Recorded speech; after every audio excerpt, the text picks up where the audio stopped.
उपस्थित सर्व भाविक आणि सज्जन, सर्व जमलेले राज्याच्या आणि देशाच्या सीमारेषा ओलांडून आपला बहुमोल वेळ स्वामी कार्य जनमानसात आणि तळागाळात पोचवण्याचा ध्यास घेऊन आपण सर्वजण उपस्थित झालात.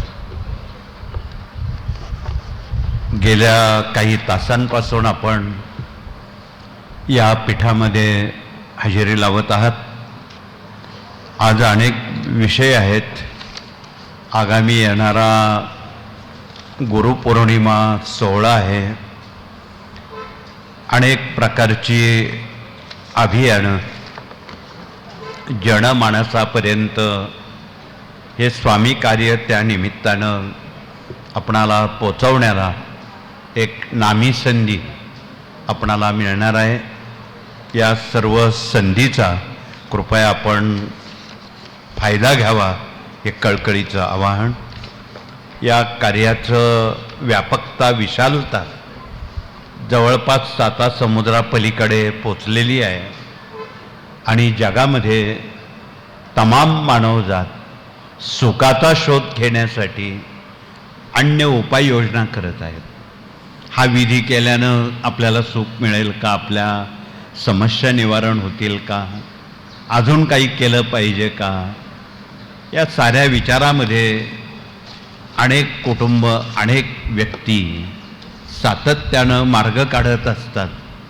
परंतु ठामपणे आपणाला कळकळीचं निवेदन आहे की आपण ज्या मार्गात आलात, ज्या ठिकाणी आपण आलात, ती फार मोठी शक्ती, त्या शक्तीजवळ आपण आलेला आहात. आता कुठल्याही अन्य शक्तीजवळ जाण्याचं प्रयोजन नाही हे ओळखण्याचं किमया आपल्यामध्ये असावी हे कळकळीचं आवाहन. म्हणून आपण या परिपूर्ण असणाऱ्या या कार्यातून जनतेची सेवा, देशाची सेवा, धर्माची सेवा आपणाला करता यावी म्हणून सर्व पहिलं प्राधान्य आपण देशाला द्यावं. देशाची पुढील 3 महिन्याची परिस्थिती जरा बिकट आहे. त्याचंही भविष्यकाळ थोड्या वेळानं कोणीतरी आपणाला वाचून दाखवणार आहे की आगामी जुलै, ऑगस्ट आणि सप्टेंबर या 3 महिन्यामध्ये जगात आणि देशावर अत्यंत प्रतिकूल अशी परिस्थिती निर्माण होण्याची चिन्ह दिसत आहेत. काल परवा जो पाऊस पडला तो केवळ मोसमी पाऊस म्हणून पडला नाही. महाराष्ट्रात ठिकठिकाणी ज्या ज्या सेवेकऱ्यांनी पर्जन्य सूक्ताचं वाचन केलं त्यामुळं तो पडलेला आहे. अन्यथा तुम्हाला वेधशाळेने सांगितलेलं आहे अटलांटिक सागरावरून उष्ण वारे या देशावरून वाहत आहेत. एकही काळा ढग या देशावर फिरकणार नाही असं विज्ञानातून त्यांनी उत्तर दिलेलं आहे आणि कदाचित हे सत्य असण्याचं नाकारता येत नाही. परंतु निसर्गाला आपण जर हाक मारली, कलियुगामध्ये यंत्राधीनंच जगत सर्व मंत्राधीनंच देवता, देवता ह्या मंत्राच्या अधीन आहे.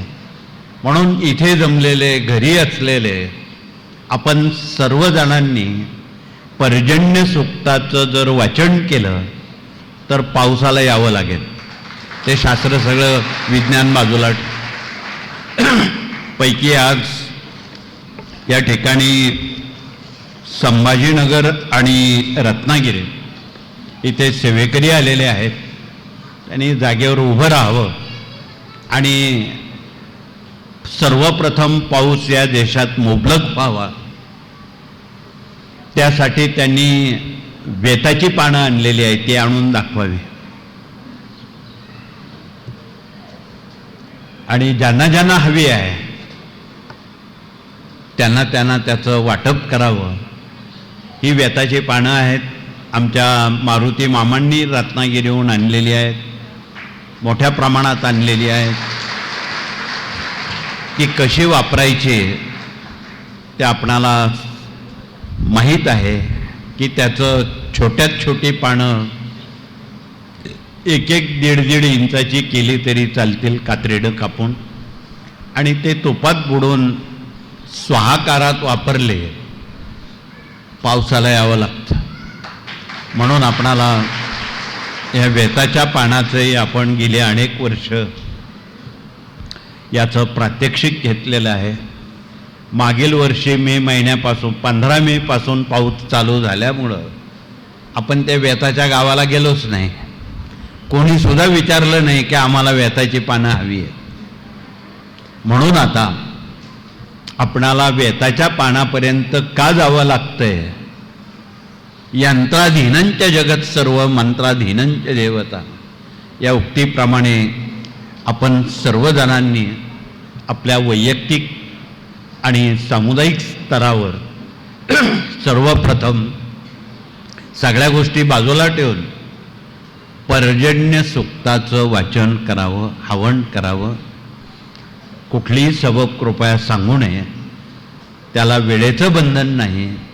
तुम्ही दिवसभरात अपेक्षित व्यक्तींकडून, येथील तेवढ्या व्यक्तींकडून, आणि त्याला सेवेकरीत पाहिजे असं काही नाही, कोणी चालेल. शक्यतो आपण शेतकऱ्यांकरवी जर याचं वाचन हवन केलं तर पर्जन्याला आधी ती हाक ऐकावी लागेल शेतकऱ्यांची. हे तितकंच खरं आहे. म्हणून आपण सर्व बळीराजाला अत्यंत सहानुभूतीपूर्वक नव्हे, अत्यंत नम्रपणे आपण त्यांना हे सांगा की तुम्ही जर त्यात सहभाग घेतला तर तुमची हाक पर्जन्य देवता ऐकेल आणि पाऊस पडेल. आणि पाऊस पडावा यासाठी हा सर्व खटाटोप, ही कळकळ या कार्याची आहे.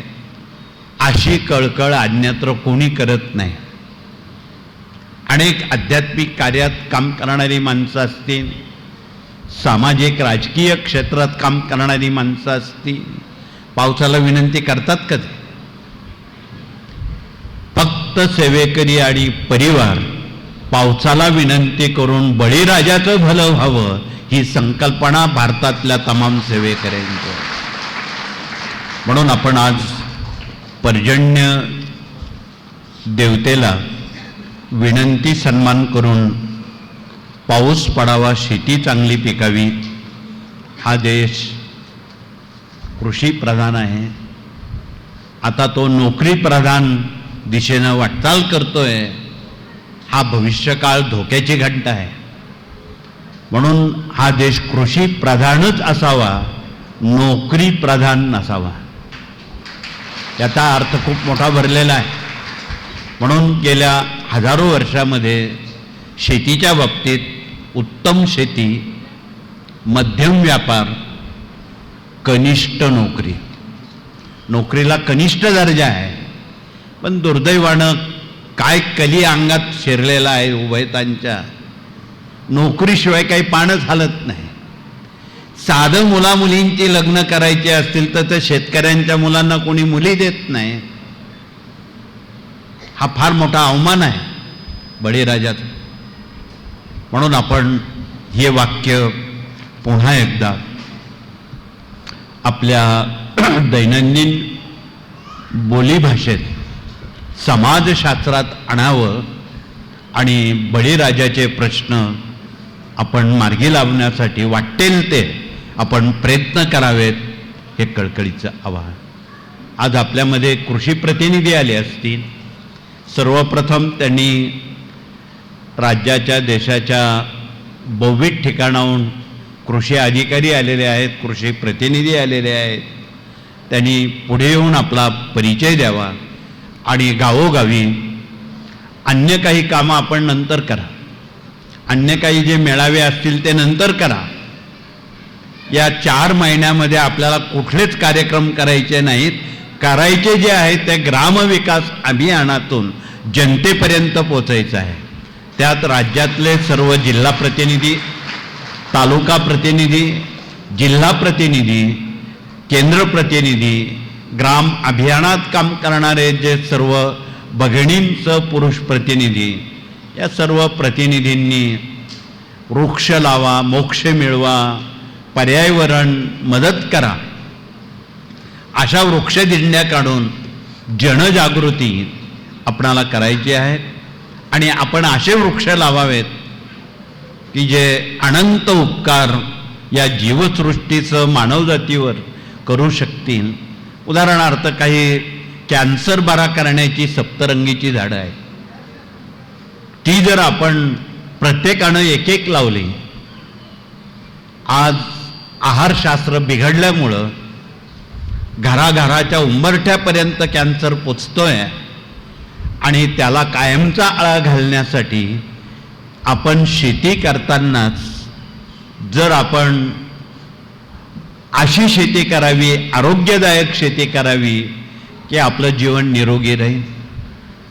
म्हणून फार औषधं, विषारी औषधं, रासायनिक खतं याचा कमीत कमी वापर करावा आणि प्रत्येकानं आपला 1 गुंठा जमीन त्यात पिकवणारा धान्य आणि भाजीपाला स्वतःसाठी करा. आज देश फार मोठ्या आजाराच्या जग उंबरठ्यावर आहे. आपला 60% खर्च आरोग्यावर खर्च होतो. म्हणून हे टाळायचं असेल तर आपण शुद्ध शेती करावी, निरोगी शेती करावी की जेणेकरून आपलं आरोग्य अबाधित राहील. म्हणून यात खूप तपशिलात आपण बोलणारच आहोत. त्याप्रमाणे त्यातून आपणाला आपलं यश साध्य करण्यासाठी आणि हा जो दर्जा आहे 80% या भारतात जी खेडी आहेत ती कृषीप्रधान म्हणून या देशाला भूषणावळ ठरणारी आहेत. त्यासाठी आपण प्रत्येक खेड्यातल्या माणसानं शहरात न येता शेतीवर अवलंबून असणारे उद्योगधंदे जर केले तर त्याला शहरात येण्याची जरूर नाही, परत प्रदूषण वाढवण्याची जरूर नाही. म्हणून आपणाला हाही निर्णय पक्का करणं क्रमप्राप्त आहे. त्यासाठी आपल्या कृषी प्रतिनिधींनी, कृषीची सेवा करणाऱ्यांनी रोज 10 तरी शेतकऱ्यांना भेटून कृषीबद्दलचं जे अज्ञान आहे ते दूर करावं. कृषीमध्ये खूप अज्ञान आहे. त्यात पहिलं माती परीक्षण आहे, पाणी परीक्षण आहे, बीज परीक्षण आहे. बी पेरण्यापूर्वी त्यातलं मुठभर बी आपण बाजूला पेरून बघावं, लावून बघावं, कुंडीत लावून बघावं, त्याची उगवण शक्ती किती पटीत आहे. आजपर्यंत शेतकऱ्यांना साऱ्या कंपन्यांनी फसवलेलं आहे. त्यामुळं आधीच कर्जबाजारी आणि पुन्हा त्यात फसवणूक, त्यामुळं शेतकरी आत्महत्येकडे वळतो हे आपणाला माहीत आहे. म्हणून या साऱ्या बाबी आपण यावर जर चांगले चित्रपट तयार केले इच्छुकांनी कृषीवर तर निश्चितपणे समाजशास्त्रामध्ये खूप चांगला बदल हळूहळू नक्की होईल. म्हणून परवा देऊळबंद सारख्या निर्मात्यांनी त्यात प्रयत्न केला की आत्महत्या शेतकरी का करतात. ते ज्यांनी ज्यांनी देऊळबंद बघितला असेल त्यांनी हात वरती करावे. धन्यवाद. बरेच हात वरती आलेले आहेत. शेतकऱ्यांच्या कथा आणि व्यथा त्या थोड्या अजून त्यांनी मांडण्यात काटकसर केलेली आहे. परंतु आपणाला पुढील देऊळबंद 3 मध्ये सेवेकऱ्यांचं ग्राम अभियान आणि सेवेकऱ्यांचं कर्तव्य याचा त्यात समावेश राहील हे आधीच आपण सांगून ठेवतो. म्हणून आपणाला कळकळीचं निवेदन आहे की शेतकऱ्यांच्या कथा व्यथा अशा वैयक्तिक सांगून चालणार नाही. त्या समाजापर्यंत पोहोचवणारी प्रमुख आणि प्रभावी माध्यमं आपणाला शोधावे लागतील तर त्यात परिवर्तन होऊ शकेल. हे कळकळीचं आवाहन. तर दुसरा विभाग या ठिकाणी शेती विभागानंतर प्रशासकीय कामकाज प्रतिनिधी आलेले आहेत. प्रशासकीय कामकाज प्रतिनिधींमध्ये सर्व राज्यात असणारे कामकाज बघणारे सर्व तालुका प्रतिनिधी आहेत. इथे जे तालुका प्रतिनिधी आणि जिल्हा प्रतिनिधी अनेक जिल्ह्यांचे आलेले आहेत त्यांनी कृपया उभं राहून आपला परिचय द्यावा. सर्व जिल्ह्यांचे. राज्यात 36 जिल्हे आहेत, माणसं 25-30च उभी आहेत, म्हणजे अर्धे जिल्हा प्रतिनिधी आलेले नाहीत असा अर्थ होतो. म्हणून आपण त्यासाठी महिन्याचा दुसरा शनिवार तालुका, जिल्हा आणि प्रशासकीय प्रतिनिधींसाठी आजपासून इथे डिक्लेअर केलेला आहे की त्यांनी गैरहजर राहायचं नाही. दर दुसरा शनिवार त्यांनी इथे यावं, आपल्या कामकाजाचा अहवाल द्यावा, आपल्या जिल्ह्यात किती तालुके आहेत, किती केंद्र आहेत, त्यात साप्ताहिक किती आहेत, दैनिक किती आहेत, आणि त्या केंद्रांची काय मांग आहे, काय त्यांना अडचण आहे, त्यांच्या काय त्रुटी आहेत, त्याचा अहवाल घेऊन जर तुम्ही दुसऱ्या शनिवारी आलात किती काम सोपं होईल. म्हणून तुमच्याकडे असणारे सर्व केंद्र प्रतिनिधी असतील, तालुका जिल्हा प्रतिनिधी असतील, ग्राम अभियानात काम करणारे प्रतिनिधी असतील, यांच्यासाठी आज आम्ही डिक्लेअर करतो दुसरा शनिवार पक्का. म्हणून आपण दुसऱ्या शनिवारी आपले सगळ्या अडी अडचणी, अहवाल, त्रुटी ज्या ज्या आहेत त्या आपण घेऊन याव्यात. आणि यावर आपण आता मध्यवर्ती समिती हे कामकाज बघेल. हे कोणी वैयक्तिक काम करण्या इतपत काम छोटं नाही, हे काम खूप वाढलेलं आहे. राज्यात हजारो केंद्र आहेत आणि हे हजारो केंद्र कुठलीही एखादी व्यक्ती हाताळू शकत नाही.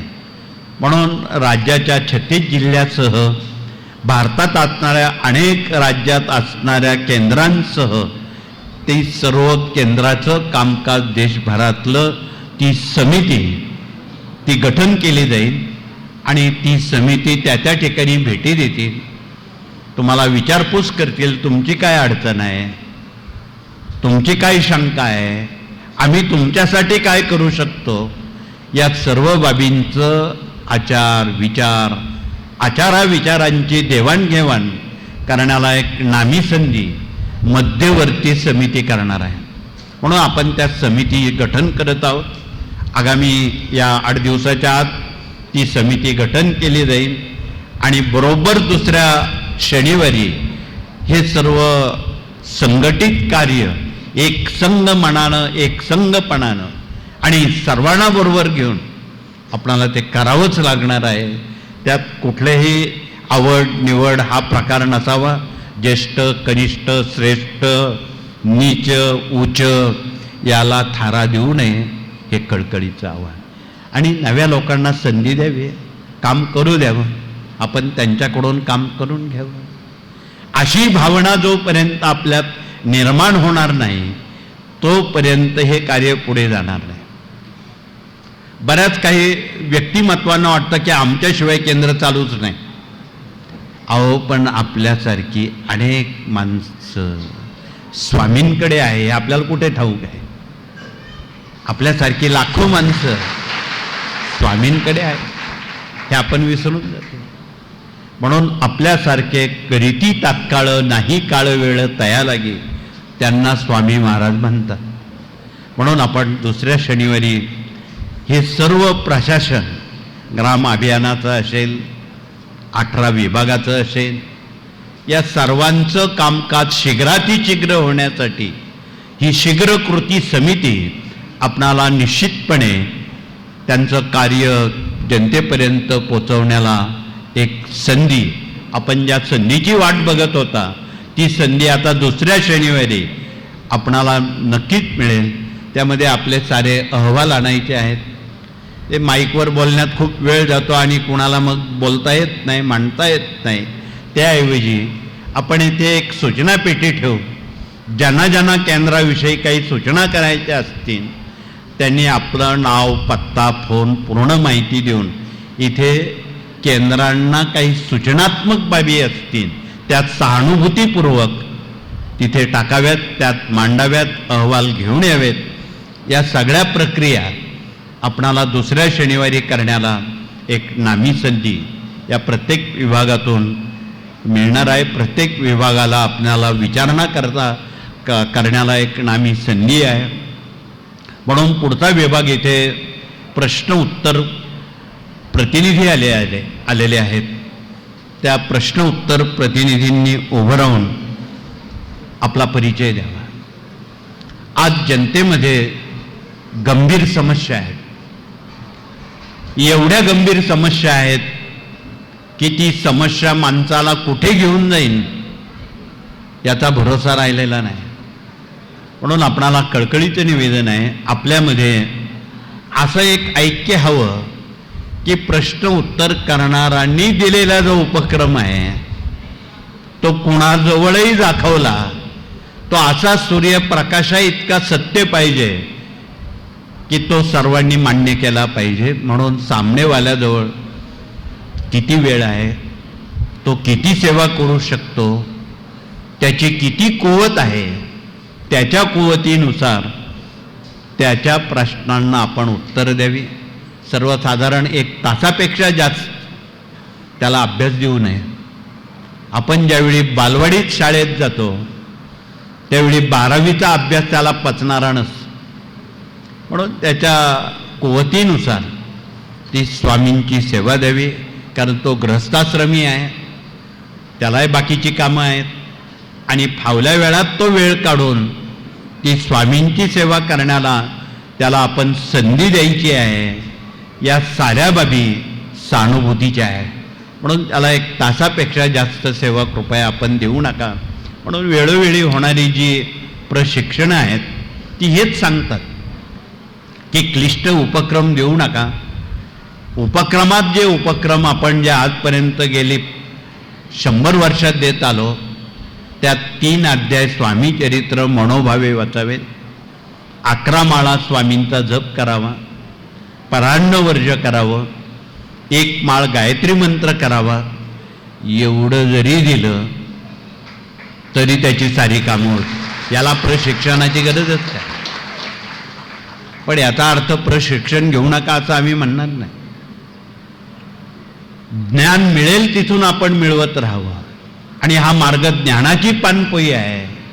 म्हणून आपणाला ज्ञान संकलित करणं काळाची गरज आहे.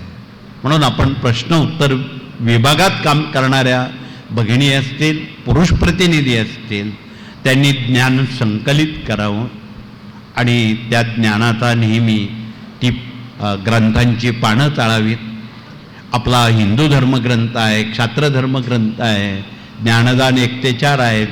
यापूर्वी 1 ते 10 श्री स्वामी समर्थ आवृत्त्या होत्या, फार कमी जणांजवळ त्या आहेत. परंतु मधून मधून जर ती पानं आपण चाळली तर ते ग्रंथ तुम्हाला काहीतरी सुचवतील. म्हणून भारतीय संस्कृतीनं सांगितलं की ग्रंथ वाचले तर संत समजतील आणि संत समजले तर भगवंताकडे जाता येईल. म्हणून भगवंताकडे जायचं असेल ग्रंथ वाचल्याशिवाय जाता येणार. म्हणून आपण कालच्या पंधरवड्यात मथुरा आणि त्र्यंबकेश्वर पीठामध्ये ज्ञानयज्ञ भागवताचं पारायण केलं. त्यात असंख्य जणांनी हजेरी लावली. जे दोघं ठिकाणी जे वाचक उपस्थित होते कृपया त्यांनी हातवरती करावे. गुरुपीठात करणारे असतील, मथुरेत करणारे असतील, त्या सर्वांना मनापासून धन्यवाद आहेत. परंतु आज हातवरती कमी आलेले आहेत. त्या उपक्रमाला संख्या खूप मोठी होती, हजारोच्या संख्येनं उपस्थिती होती. आज कमी बोटं आलेले आहेत. म्हणून आपण ते ग्रंथांचं वाचन, मनन, चिंतन, श्रवण ज्ञान म्हणून करावं हे कळकळीचं आव्हान आहे. म्हणून आपणाला कळकळीचं निवेदन आहे. त्यानंतर पुढचा विभाग विवाह मंडळ आहे. राज्यातून इथे आणि जिल्ह्यातून विवाह मंडळं आलेली आहेत. त्यांनी आपला परिचय घेऊन आज सर्वात अवघड गोष्ट मुला मुलींच्या विवाहाची आहे. फार अवघड गोष्ट आहे आणि यामुळंच कुटुंबामध्ये ताण तणाव, वाद विवाद, आत्महत्येपर्यंत टोकाला माणसं जातात. त्याला विवाह समस्या म्हणतात. आणि ही हलकी करण्यासाठी आपण अत्यंत सहानुभूतीपूर्वक विनामूल्य मार्गदर्शनातून वधूवरांची नाव नोंदणी चालू केलेली आहे. दिंडोरीला जवळपास 1.5 लाखापेक्षा अधिक राज्याच्या 36 जिल्ह्यातून नोंद आलेली आहे. एवढे वधूवर आपल्याकडं आज उपलब्ध आहेत. 1.5 लाख आकडा हा कमी नाही. आपणाला एक नामी संधी आहे पालक लोकांना, ज्यांच्या मुलामुलींचे विवाह कर्तव्य आहे त्यांनी सर्वप्रथम आधी उभ्या असणाऱ्या विवाह मंडळाकडे रीतसर नाव नोंदणी करावी. या विवाह मंडळाची पुढची पावलं सामाजिक बांधिलकीकडे वळत आहेत. उपवर मुलामुलींची विवाह नोंदणी दर गुरुवार रविवारी तर केलीच जाते, पण व्यतिरिक्त जगामध्ये जे विदुर मुलं आहेत, काही कारणामुळं त्यांचे घटस्फोट किंवा पत्नी वारलेली आहे, अशांना सुद्धा त्यांच्या संसाराला पुढे गती देण्याचं काम, त्यांचा संसार सुखाचं करण्याचं काम, त्यांना शोधक बुद्धीनं योग्य जोडीदार देण्याचं काम हे विवाह मंडळ करतात. तर ज्या परित्यक्ता किंवा विधवा मुली आहेत त्यांना सुद्धा योग्य जोडीदार देण्याचं काम हे समाजात कोण करत नाही सेवेकऱ्यांशिवाय. हे आपणाला करायचं आहे. ही खरी सामाजिक बांधिलकी आहे. याही व्यतिरिक्त समाजात दुर्लक्षित एक घटक आहे, त्याला अगदी आपण दुर्लक्षित ठेवतो. असे जे दुर्लक्षित विकलांग लोक आहेत, दिव्यांग लोक आहेत, त्यांच्याकडे या कार्यानं लक्ष टाकलेलं आहे की जे दिव्यांगांना सुद्धा योग्य जोडीदार मिळावा त्यांच्यासारखा, आणि त्यांनाही स्वावलंबी करता यावं, त्यांचाही संसार सुखाचा व्हावा, हे सुद्धा नजर, करडी नजर विवाह मंडळाची विकलांगांवर आहे. उद्या महाराज आपल्याला विचारतील तुम्ही काय काम करता, फक्त 3 अध्याय 11 माळा जपन फक्त एवढंच करता का? हा प्राथमिक मुद्दा आहे. एवढ्यावर सेवेकरी आपण होऊ शकत नाही. अजून काही जबाबदाऱ्या या कार्यानं दिलेल्या आहेत, त्या आपण पार पाडतो का याचंही चिंतन आणि आत्मपरीक्षण आपणाला करावं लागणार आहे. म्हणून आपण दर महिन्याला इथे प्रति शनिवारी येतो, दर 4थ्या शनिवारी येतो. हे आत्मचिंतन आहे, परीक्षण आहे, अनेक बाबी आहे, अनेक प्रश्नचिन्ह आहेत. जगाचं स्वास्थ्य, सामाजिक स्वास्थ्य बिघडलेलं आहे, आणि या कार्यानं गेल्या काही महिन्यापासून जगातलं युद्ध थांबण्यासाठी प्रत्यंगिरा चंडी यज्ञ अजून चालू ठेवलेला आहे, बंद केलेला नाही. त्याची झलक तुम्ही सोसलेली आहे. 8 दिवस युद्ध चालू असताना तुम्हाला गॅस मिळाला नाही, अजूनही इंधन पुरेसं मिळत नाही. तसा हा देश परावलंबी आहे, आणि त्याला स्वावलंबी करण्यासाठी शेतीतून आपणाला खूप काही करता येईल. बांबूतून इंधन बनवण्याचे अनेक प्रयोजनं आहेत, अनेक बाबी आहेत की त्यातून आपल्याला स्वतःचं इंधन तयार करता येतं. परदेशी इंधन घेण्याची वेळ आपल्यावर येणार नाही, एवढी स्वायत्ता कृषीमध्ये आहे. त्याकडे आपणाला इतरांना पण वळवायचं आहे, उद्योजकांना वळवायचं आहे, आणि या देशाला स्वावलंबी कसं बनवता येईल हा त्यामागचा मुख्य हेतू आहे. म्हणून विवाह मंडळातून ही सर्व पावलं पडतायत. तुम्ही सर्वांनी सहकार्य करून समाजात सामाजिक काम करणारे सामुदायिक लोक आहेत, वेगवेगळ्या क्षेत्रात काम करणारे लोक आहेत, समाजशास्त्र जाणणारे लोक आहेत, जे काही ग्रामपंचायत नगरपालिकेमध्ये जे सदस्य आहेत त्यांनाही त्यात ओढून घ्या, आणि त्यांनाही आपुलकीनं सांगा की तुमच्या गावात तुम्हाला विकासाकडे जनतेला न्यायचं असेल, बिना हुंड्यानं, बिना सोन्या नाण्यानं, अति अल्प खर्चानं, साखरपुड्यात जो विवाह करेल त्याचा गावानं गौरव करावा, ग्रामगौरव करावा. अशी जर व्यवस्था सुरू केली तर समाजामध्ये ज्या अनिष्ट चाली रीती ज्या फोफावत आहे त्या त्वरित बंद होतील. गावकऱ्यांना एक नवीन नवचैतन्य निर्माण होईल आणि कोणीतरी आपलं विचार करणारे लोक या जगात आहेत अशी एक सद्भावना या विवाह मंडळातून, या विभागातून जनतेपर्यंत चांगला संदेश जाईल. म्हणून कृपया हुंडा न घेता, सोनं नाणं न घेता आपण साध्या सोप्या पद्धतीत मुला मुलींची विवाह करावेत. एक वेळी मुलींचं लग्न करणं फार सोपं आहे, मुलांचं लग्न करणं फार अवघड आहे आजच्या मितीला. त्यातही मिळाली सूनबाई चांगली तर ठीक, आणि खट्याळ सूनबाई मिळाली, घराचं घरपण बरोबर चालेल का हे तुम्हाला माहीत आहे. देशाचं देशपण सुद्धा बिघडून जाईल. हा देश सारा भगिनींच्या तंत्रावर, भगिनींच्या कर्तृत्वावर देश चालत आलेला आहे आणि यापुढे चालणार आहे. म्हणून आपण देशाला भारत माता की जय कोणासाठी म्हणतो? जगात फक्त याच देशाला माता म्हटलं जातं. अमेरिकेला, जर्मनला, जपानला, कुठल्याही राष्ट्राला कोण माता म्हणत नाही. भारतालाच का माता म्हणतात? यातल्या आमच्या बसलेल्या घरी असलेल्या देशातल्या तमाम माता भगिनींचा त्यात समावेश आहे. त्यामध्ये प्रचंड सुशिक्षितता आहे, सदाचार आहे, संस्कृती आहे. संस्कृतीचा अर्थच असा आहे, परवा आम्हाला अमेरिकेतल्या एका व्यक्तीनं, तज्ज्ञानं विचारलं व्हॉट इज संस्कृती. आम्ही त्यांना सांगितलं दॅट इज संस्कृती, सदाचाराने संपन्न, विकारापासून मुक्त, त्याला संस्कृती म्हणतात. आणि ती आमच्या भगिनींनी टिकवलेली आहे.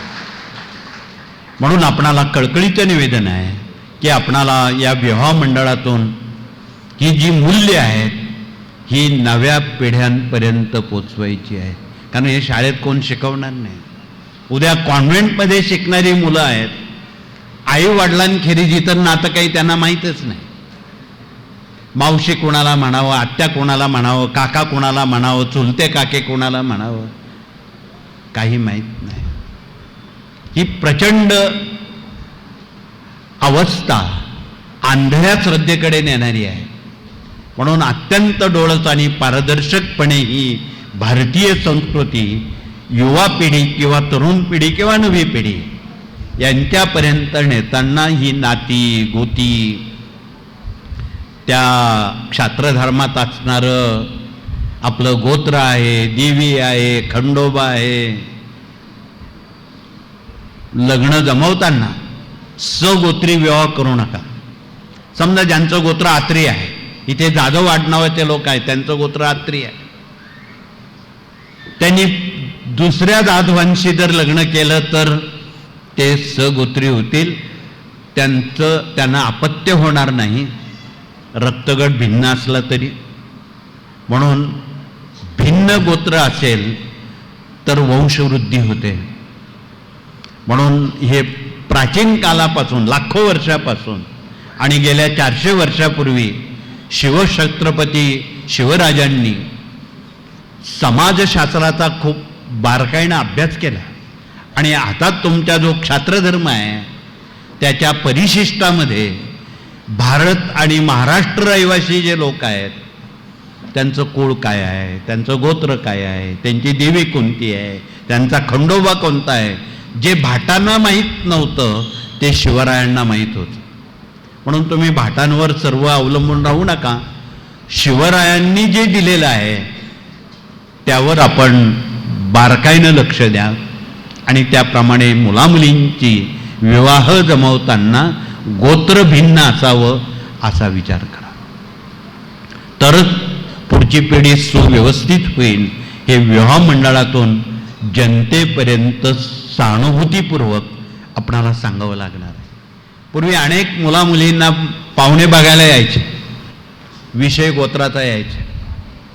आता पूर्वीच्या लोकांना संस्कृत भाषा माहीत नव्हती. गोत्राचं परिमार्जन समजून घेताना मग त्याला काही प्रतिखूण असायचे, पंचपल्लव असायचे किंवा एखाद्या वृक्षाची माहिती असायची, कदंब वृक्ष आहे, लग्नात मग ज्यांचा कदंब वृक्ष आहे ज्यांचाही कदंब वृक्ष आहे, मग गोत्र एकच आलं, लग्न जमत नव्हते. असं वृक्षांपर्यंत ऋषींची नावं जुन्या लोकांची पाठ असायची. त्यामुळं विवाह ग्राह्य धरायचे किंवा अग्राह्य करायचे यावर या साऱ्या गोष्टी विवाह मंडळातून चर्चेतून ठरल्या जायच्या. आता त्या पद्धती बंद झालेल्या आहेत, कालबाह्य झालेल्या आहेत आणि त्यामुळं समाजामध्ये अजून समस्या निर्माण झालेल्या आहेत. आजची नवी पिढी आईवडिलांना विचारून लग्न करत नाही. बरेच जण काही आहे ते थोडे आहेत, कोर्टातूनच नाव नोंदणी करून विवाह करून येतात, मग कळतं यांचा विवाह झाला. आणि त्यामुळं काय झालं, गोत्र एक आलं असेल किंवा अन्य गोष्टी एक आल्या असतील, त्यामुळं घटस्फोटाचं वाढतं प्रमाण आज 50% आलेलं आहे. पूर्वी 2 आणि 3% होतं 50 वर्षापूर्वी, आता ते 50% आलेलं आहे. नशीब ते कोर्ट लोक आमच्याकडे नेहमी येतात, सांगतात 6 महिने ते विवाह टिकतात म्हणे. नशीब 6 महिन्यानंतर तीच जोडपी आमच्याच कोर्टात वादी प्रतिवादी म्हणून उभे राहतात. त्यामुळं कुटुंब व्यवस्था उद्ध्वस्त झालेली आहे आणि त्यामुळं आत्महत्येकडे लोक वळलेले आहेत. तुम्ही रोज वृत्तवाहिन्या वृत्तपत्र वाचता, यातले धागे पकडून तुम्ही वाचत आहात. म्हणून हे कुठेतरी कायमचं थांबवायचं असेल, कौटुंबिक सामाजिक स्वास्थ्य निर्माण करायचं असेल, तर भारतीय संस्कृती 4 खांबांवर उभी आहे: धर्म, अर्थ, काम आणि मोक्ष. आणि या 4 पुरुषार्थांवरचं नियंत्रण विवाह मंडळाकडे दिलेलं आहे. म्हणून विवाह मंडळानं या 4 पुरुषार्थांचा सुव्यवस्थित समाज स्वास्थ्यासाठी उपयोग केला. कमीत कमी घटना घटस्फोटाच्या होती, कमीत कमी होती. आजच्या आज काही थांबणार नाही, पण त्याला आळा बसेल.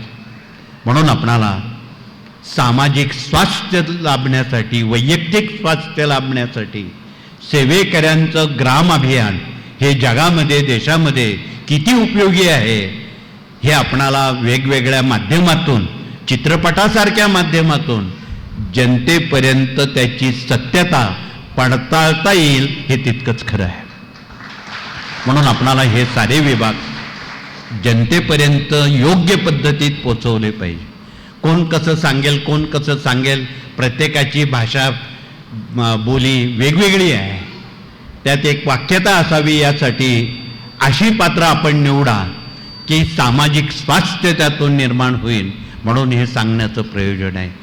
या विवाह मंडळावर फार मला बोलता येणार नाही, कारण पुढचे विभाग अजून बरेच आहेत. म्हणून आपण आता प्राथमिक स्वरूपात प्रत्येक गावात विवाह मंडळ उभी करा, त्यांचा डाटा घ्या, त्यांचं नाव, गोत्र, पूर्ण नाव, ही सगळी माहिती मिळवा. असेल तर पत्रिका त्याला जोडा. आणि गुरुवार रविवारी आपण विवाह मंडळ दिंडोरी त्र्यंबकला भरवतो, त्यामध्ये निश्चितपणे दाखवा. तज्ज्ञ माणसं त्या ठिकाणी जे आहेत ते निश्चितपणे तुम्हाला योग्य मार्गदर्शन करतील आणि उभयतांचा संसार हयात सुखाचा होईल. म्हणून पूर्वी या शास्त्राचा खूप उपयोग सर्वच जण आमची जुनी माणसं करायची. वधू परीक्षण कसं करावं, वर परीक्षण कसं करावं. पूर्वी सर्वात आधी परीक्षण वधूचं केलं जायचं. मुलीला पाहुणे बघायला आले की तिला हातपाय धुवून 10 पावलं चालायला लावायचे. 10 पावलं चालता चालता उजवा पाय पुढे पडेल, ती मुलगी त्या घरात लक्ष्मी म्हणून तिला गणलं जायचं. तिला फार मग प्रश्न विचारत नव्हते जुने लोक. स्वयंपाक करता येतो का, तो भाग गौण आहे. त्यावेळी सर्वांनाच स्वयंपाक करता येत होता आणि येतो, त्याबद्दल विचारायचं काही प्रयोजन नाही. परंतु उजव्या पायावर बऱ्याच काही गोष्टी अवलंबून आहेत, हातापायाच्या बोटावर काही गोष्टी अवलंबून आहेत. ज्यांच्या हातापायाची बोटं सरळ तो वधू असेल की वर असेल, स्वभाव सरळ, बोट तेडीमेडी, स्वभाव त्याप्रमाणे. पायाची बोटं दुरून बघताना पायाचा शेवटचा करंगळी आणि शेजारचा बोट वाजवीपेक्षा खूप आखूड असेल, अशा व्यक्तीचे बोट त्या वधूचे बघितल्यावर आमची जुनी माणसं थोडी त्यांच्या अंगावर शहारे यायचे, घाबरायचे आणि घरी गेल्यावर सांगायचे आम्ही घरी गेल्यावर निरोप देऊ, हो किंवा नाही. का? अशा व्यक्तींना दीर्घकाल सौभाग्य मिळत नाही. अर्थ कसा लावायचा तो आपण समजा. मग तुम्ही असाही प्रश्न विचाराल, मग ज्यांच्या आहे त्यांनी काय करायचं? उत्तर आहे, तुमच्या दुर्गा सप्तशती ग्रंथामध्ये देही सौभाग्य आरोग्यम हा मंत्र लावून त्या मुलींनी संपुटित 14 पाठ सप्तशती केले तर त्या गोष्टी टाळतात, हा त्याचा अर्थ आहे. म्हणून प्रश्न आहे उत्तर आहे, प्रश्न आहे उत्तर आहे, त्याला मार्ग आहे. म्हणून प्रश्न उत्तर कर्त्यांनी शक्यतो मुलींना खूप अभ्यासक्रम न देता 14 पाठ विवाह इच्छुक मुलींनी जर दुर्गा सप्तशतीचे करून प्रत्येक उवाच ओवीला हा मंत्र लावला, देही सौभाग्य आरोग्य, मुदतपूर्व त्यांचे विवाह पक्के होतील, ऋणानुबंधिक विवाह होतील. म्हणून आपणाला कळकळीचं निवेदन आहे, यात ही प्रश्नांची उत्तराची खूप सरबत्ती आहे आणि हसत खेळत केली तर आज जनतेच्या वैयक्तिक कौटुंबिक समस्या सुटल्याशिवाय तुम्ही सेवेकरी होऊ शकणार नाही, आम्हाला माहीत आहे. जोपर्यंत तुमच्या समस्या सुटत नाही तोपर्यंत तुम्ही हाडाचे सेवेकरी होऊ शकत नाही. म्हणून हाडाचे सेवेकरी होण्यासाठी हा सारा खटाटोप या विभागांचा आहे असं म्हणायला अतिशयोक्ती नाही. म्हणून विवाह मंडळातून आपणाला या सर्व परीक्षा यातून समजून घ्याव्यात आणि साधारण पोक्त वयाचे जे स्त्री पुरुष आहेत त्यांनी विवाह मंडळात काम करावं. फार पोरोटोरं त्यात जर टाकली तर ते हसू होईल. म्हणून पोक्त वयाचे जर लोक तुम्ही टाकले तर त्यात निश्चितपणे त्याला एक वेगळं दर्जा, एक वेगळी वजन त्याला वाढेल आणि सामाजिक स्वास्थ्य विश्वास त्यातून निर्माण होईल. हे कळकळीचं आव्हान. अजून सांगण्यासारख्या खूप बाबी आहे. कपाळावरून परीक्षा आहे, कानावरून परीक्षा आहे. त्या साऱ्या परीक्षा आपल्या करदर्शन ज्ञानभाग 4 मध्ये तो स्वतंत्र एक विभाग दिलेला आहे आणि ती जर पानं तुम्ही चाळली तर वधू परीक्षण आणि वर परीक्षण तुम्हाला घर बसल्या करता येईल. आणि पत्रिका जमो न जमो, पूर्वी पत्रिका पाहून काही लग्न करत नव्हते आणि आता 36 गुण जमूनही काय काय होतं ते तुम्हाला माहीत आहे. आम्ही त्यावर बोलणार नाही, परंतु आम्ही काही 0 गुणात मुलामुलींच्या विवाह पक्के केलेले आहेत, ते 101% यशस्वी झालेले आहेत. एकही आज तागायत घटस्फोट फारकती झालेल्या नाहीत. तुम्ही त्या केवळ शास्त्राला टार्गेट करू नका, हा ऋणानुबंधाचा भाग आहे. म्हणून आपणाला अत्यंत कळकळीनं पोटतिडकीनं सांगणं आहे की केवळ पत्रिका जमणं न जमणं यापेक्षा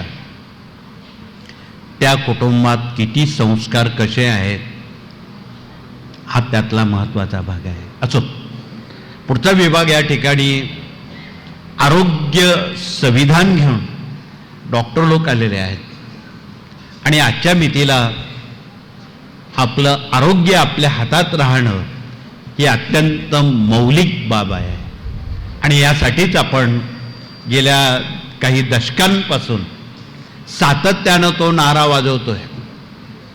खरं तर अध्यात्मातली माणसं दवाखाना ह्या विभागाकडे कधीच वळत नाही, पण आपण त्याही विभागाला अग्रगण्य ठेवण्याचं प्रयोजन असं ज्याचं शरीर धड नाही, ज्याचं ऐहिक धड नाही, त्याला कशातच रस नसतो. म्हणून शरीर प्रकृती ही खरी धनसंपत्ती आहे. माणसाचं धन कोणतं आहे? शरीर प्रकृती. म्हणून आपली शरीर प्रकृती निरोगी काटक राहावी यासाठी आता डझनभर डॉक्टर लोक उभे आहेत आणि आपण आपलं सर्वांचं आरोग्य चांगलं राहण्यासाठी मोरेदादा चॅरिटेबल हॉस्पिटल त्र्यंबक रोडवर रस्त्यावर तुम्ही जाता येता बघता, त्या आत जाता जाता बघा. आणि त्या ठिकाणी उद्या कुंभामध्ये जगातून देशातून कोट्यावधी भाविक आणि रुग्ण येणार आहेत. एवढे डॉक्टर आपल्याला कमी पडतील. काही हजारोच्या संख्येनं देखभाल रुग्णांची करण्याला स्वयंसेवक म्हणून आपणाला महाराष्ट्रातले भारतातले वेगवेगळे विभाग चालवणारे डॉक्टरांची गरज आहे. तिथे डोळ्याचे डॉक्टर लागतील, दाताचे लागतील, पोटाचे लागतील, मेंदूचे लागतील, हृदयविकाराचे लागतील, सगळेच लागतील.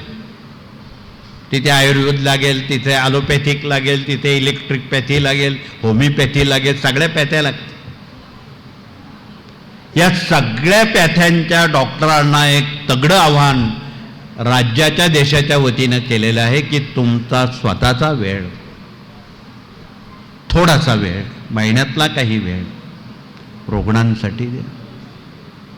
तो तुम्हाला दुवा म्हणून निश्चितपणे आयुष्यभर कामात येईल आणि रुग्ण बरा झाला का तो आशीर्वाद देतो. पण भारतात एक दुसरी बाब अशी आहे, आपण रोज प्रत्यक्ष बघता, एखादा रुग्ण बरा झाल्यावर चुकून तो डॉक्टरांना कधी भेटायला गेला का असं सांगा. ही पण दुसरी बाब विचारात आपण घ्यावी. बरे झालेले रुग्ण आजारी पडले तरच दवाखान्यात जातात, असं होता कामा नये. गरज सरो आणि टिंब टिंब मरो असं नको. म्हणून आपणाला कळकळीचं निवेदन आहे, ही वस्तुनिष्ठता आपल्यामध्ये असावी म्हणून सांगण्याचं हे प्रयोजन आहे. म्हणून आपण लवकरात लवकर आगामी काळामध्ये त्यातला काही भाग जनसेवेसाठी, गोरगरिबांच्या सेवेसाठी तिथे डॉक्टरांच्या मार्गदर्शनानं मोफत माफक दरात त्यांना तो अदा आपण करणार आहोत. म्हणून आपण ती आत्तापासून तयारी करावी. महाराष्ट्रभर ज्यांना महिन्याभरात काही वेळ आहे, वेळ देणारे, समयदान देणारे डॉक्टर लोकांची आपण यादी करा आणि त्यांच्यावर ही जबाबदारी द्या. हे कळकळीचं आव्हान आहे. यामध्ये आज उभे असणाऱ्या डॉक्टरांनी न बरा होणारा कॅन्सर त्यावर उपाय शोधून काढलेला आहे. हे डॉक्टर नसून देवदूत आहेत आणि या देवदूतांवर लोकांना बरं करण्याची जिम्मेदारी तथा विश्वास तुमचा आमचा आहे. म्हणून त्यासाठी हा कॅन्सरचा दवा आहे. सप्तरंगीपासून तो बनवलेला आहे, त्याचा काढा आहे, त्याचं मूळ आहे. सर्व प्रकारचे कॅन्सर तो बरा करतो. त्यानंतर ज्यांना ब्लड कॅन्सर तथा घशाचा कॅन्सर आहे त्यांच्यासाठी रानभेंडीचा वापर कसा करावा, ज्यांच्या शरीरात गाठी झालेल्या आहेत त्या निवारण करण्यासाठी वेखंडाचा वापर कसा करावा, या साऱ्या बाबी डॉक्टर लोक आपणाला दिवसभरात त्यांच्या कार्यक्षेत्रात ते सांगणार आहेत.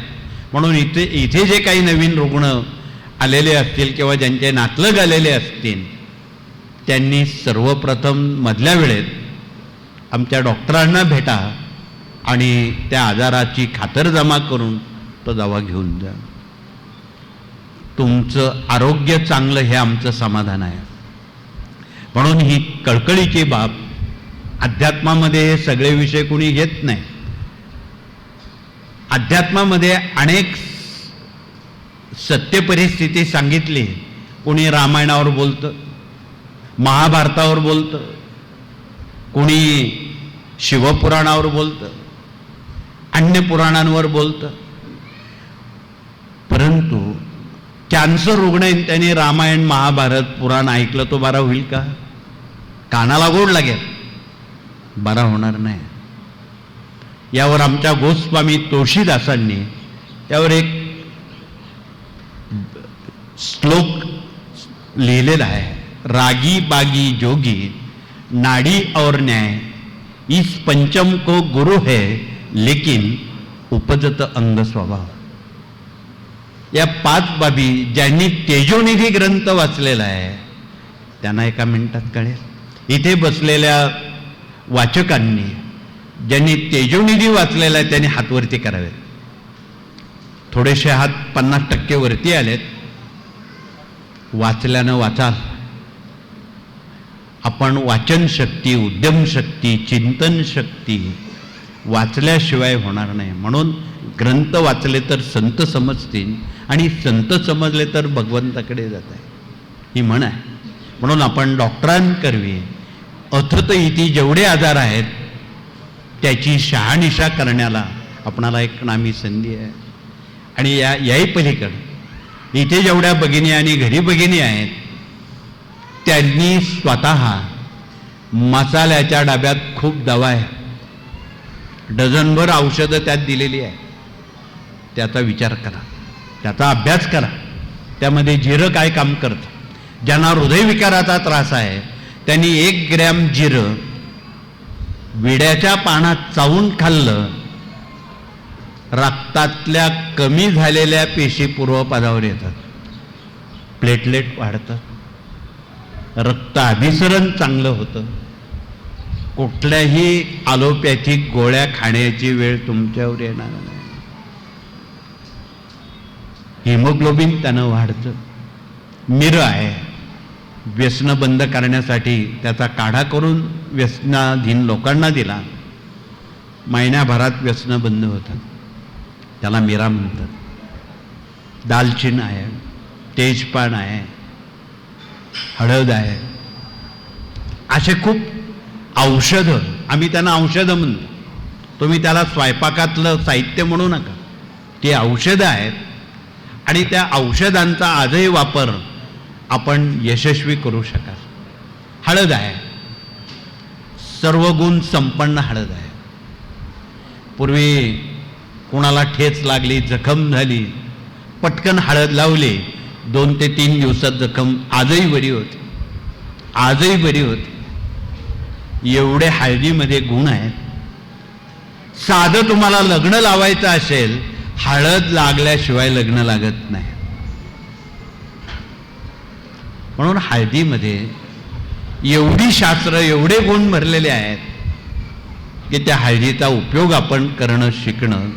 आणि हळदीपासून कुंकू तयार होतं, हळदीपासून कुंकू तयार होतं. आपण अख्खी हळद कुटून लिंबू रस आणि चुना त्यात टाकला, शुद्ध कुंकू तयार होतं. बाजारात ॲसिड टाकलेलं कुंकू जे आहे ते त्वचेला अपाय करणारं आहे.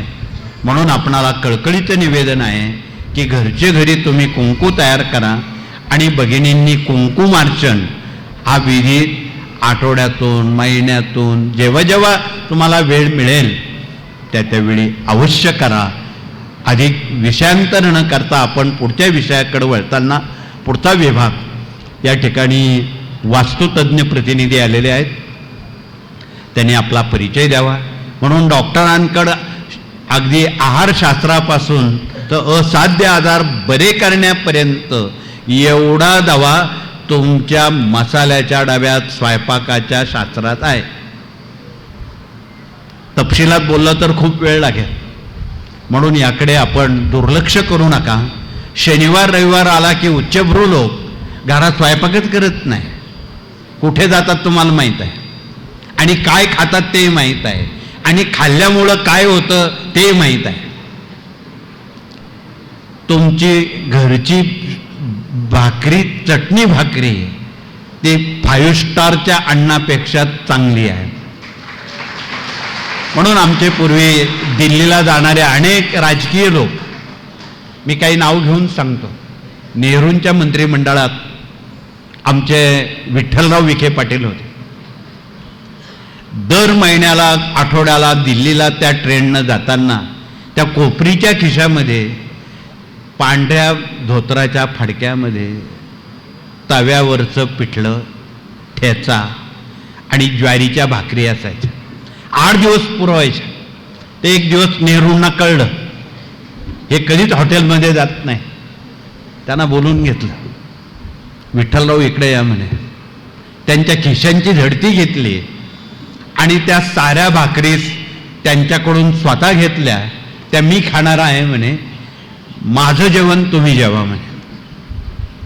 सांगण्याचा आशय याचा आहे, आयुष्यात ते कधी आजारी पडले नाहीत, कधी डॉक्टर औषधं लागले नाहीत. म्हणून तुमची घरची भाजी चटणी ती तुमचं निरोगी जीवनाला ती फार मोठा आशीर्वाद देणारी आहे असं म्हणायला अतिशयोक्ती नाही.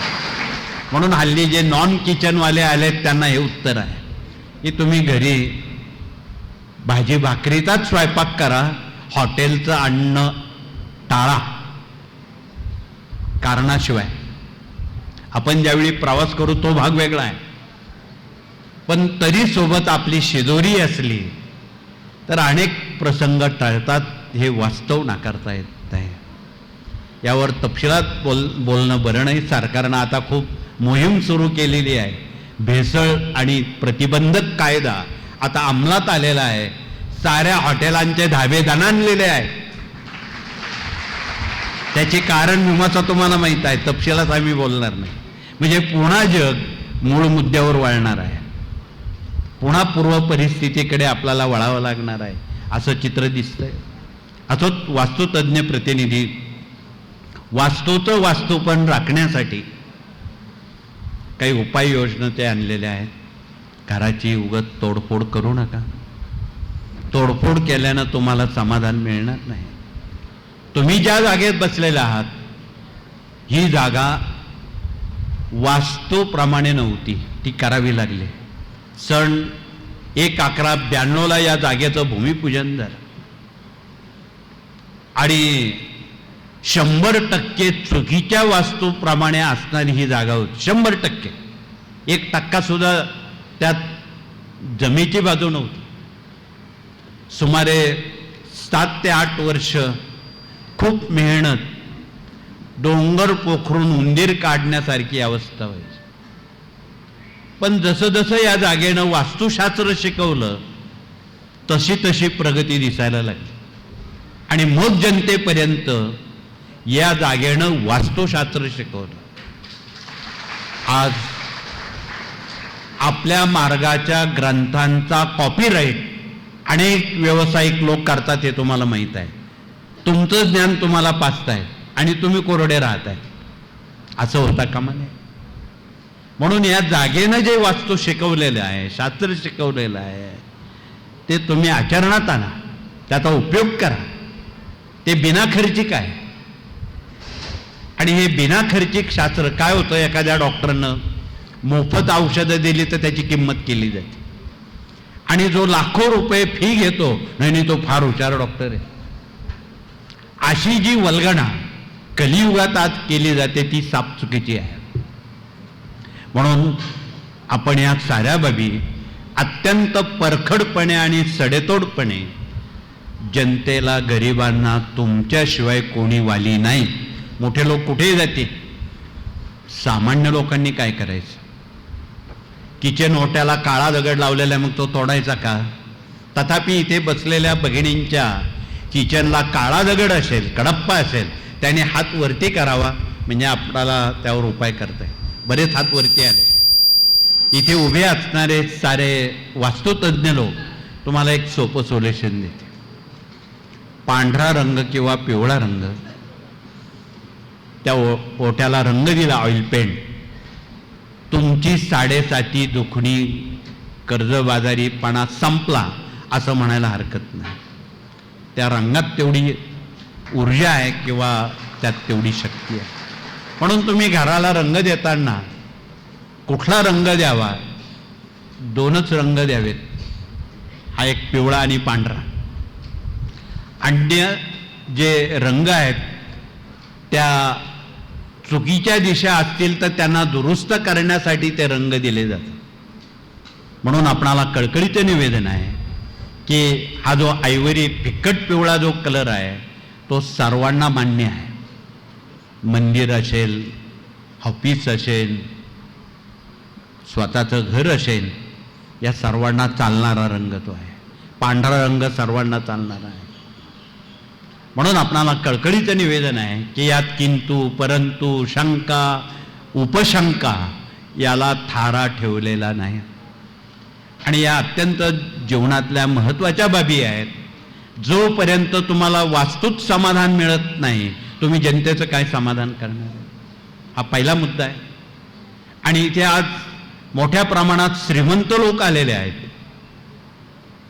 श्रीमंत या अर्थानं ज्याला डोकं टेकल्याबरोबर 5-6 घंटे झोप येते तो खरा श्रीमंत आहे. त्यापैकी आपण आहे. अर्थात मनानं तुम्ही श्रीमंत आहात. जे खूप मोठे श्रीमंत लोक येते अध्यात्माकडे येतील कशाला, पण झोपेच्या गोळ्या खाऊन त्यांना झोपा येत नाही, वास्तव लपवता येत नाही. म्हणून आपणाला कळकळीचं निवेदन आहे की तुम्ही श्रीमंत आहात अशी आमची व्याख्या आहे. आणि ही श्रीमंती टिकवायची असेल तर हे 18 विभागाचं ग्राम अभियान जनतेपर्यंत पोचल्याशिवाय तुम्ही शांत बसू नका, हे कळकळीचं आव्हान आहे. यात अजून काही उपशंका आहेत. आर्थिक स्थिती आहे, आजारपण आहेत, ज्यांच्या आग्नेयाला पाण्याचा नळ आहे, ईशान्येला टॉयलेट आहे, जिना आहे, नैऋत्य प्रवेश आहे, तिथे नेहमी अपघात, नैऋत्य दिशेला खिडक्या दरवाजे प्रवेशद्वार असेल, सतत चोऱ्या होतात, चोऱ्या माऱ्या होतात. या कार्यानं गेल्या 25 वर्षापूर्वी चोरी होऊ नये म्हणून संशोधन केलं होतं. ते यशस्वी झालं. पण अभ्यासानं यशस्वी करा, आंधळ्या श्रद्धेनं नाही. आपल्या नित्यसेवेमध्ये एक 5-6 ओळीचा श्लोक दिलेला आहे. तो आपण सर्वांनी येणेप्रमाणे हे पान बघा, या साईजमध्ये पांढरा कागद लाल शाईवर ते लिहा. आपल्या नित्यसेवेत आहे. मी पाहिजे तर वाचून दाखवतो. जले रक्षतु वराह स्थले रक्षतु वामना अटव्या नारसिंहच्च सर्वता पातु केशवा जले रक्षतु नंदीशा स्थले रक्षतु भैरवा अटव्या वीरभद्रश्च सर्वता पातु शंकरा अर्जुन फाल्गुनो जिष्णु किरीटी श्वेतवाहना बिभिस्तु विजय कृष्णा सव्यसाची धनंजया तिसरो भार्या कफल्लस्य दाहिनी मोहिनी सती तस्य स्मरण मात्रेण चोर गच्छती निष्फला. चोर निष्फळ होऊन जाईल, त्याला त्याचं काम साध्य होणार नाही. शेवटच्या ओळीत कफल्लक कफल्लक कफल्लक हा नाथांनी शब्द वापरलेला आहे. आणि म्हणून आपण निफाड येथे मागील महिन्यामध्ये नाथ संमेलन भरवण्याचं हे प्रयोजन आहे. हा मंत्र नाथांनी दिलेला आहे, चोरी होऊ नये म्हणून. म्हणून आपणाला त्याचं थोडं शुद्धलेखन करावं लागेल. या प्रती थोड्या अशुद्ध आहेत, त्या आपण प्रेसमधून त्या शुद्ध करून घ्याव्यात, हे कळकळीचं आवाहन. हे चोरी होऊ नये यासाठी आहे. मग तुम्ही विचाराल हे कुठे लावावं. आता ही नैऋत्य आहे. नैऋत्य किंवा दक्षिण दिशेला हे जर चिपकून दिलं आणि रात्री झोपण्यापूर्वी एकदा वाचलं, त्याला 1 मिनिट लागतं. 1 मिनिट सुद्धा फार झालं. तुमच्या घरात चोराला बुद्धी होणार नाही चोरी करण्याची, पण याचा अर्थ दरवाजे उघडे ठेवा असं नाही. असं नाही, असं गाफील राहू नका. आपल्यात काही लोक खूप गाफील आहे. नाही नाही, आमचं काम स्वामी करून घेतील हो, म्हणजे ते गडी आहे का तुमचे. असं नाही. आपलं कर्तव्य जे आहे ते आपल्याला पार पाडावं लागेल. आपलं कर्तव्य आपणाला करावंच लागेल. ते आपोआप कसे काय काम करते. आपण कोण लागून गेलो असे काही एकनाथांच्या घरी श्रीखंडानं भांडी घासावी, एवढी योग्यता आपली नाही. आपण स्वामींचे झाडू आले लोक आहोत. म्हणून या साऱ्या बाबी आपणाला निगर्वीपणानं जर आपण ही सेवा केली तर ती आपणाला शोभून दिसेल. म्हणून आपल्याजवळ गर्व अहंकार हा आपल्यापर्यंत मनाला शिवणार नाही, पोचणार नाही, याची आपण तत्वतः कृपया काळजी घ्यावी. म्हणून अनेक हरिपाठासह अनेक वारकरी पंथात सुद्धा अनेक दाखले देताना पुंडलिकानं सुद्धा अनेक दाखले दिले. अहंकाराचा वारा न लागो राजसा, माझ्या विष्णुदासा सुखी ठेव. हे कोणासाठी आहे? हे कशासाठी आहे? अहंकार आला की ते ज्ञानाची आहुती म्हणजे गच्छंती झाली, ज्ञान संपलं. अहंकार हे ज्ञानाला संपवणार आहे. आणि नम्रपणा जर असेल तर ज्ञान संकलित होण्याला मदत होते.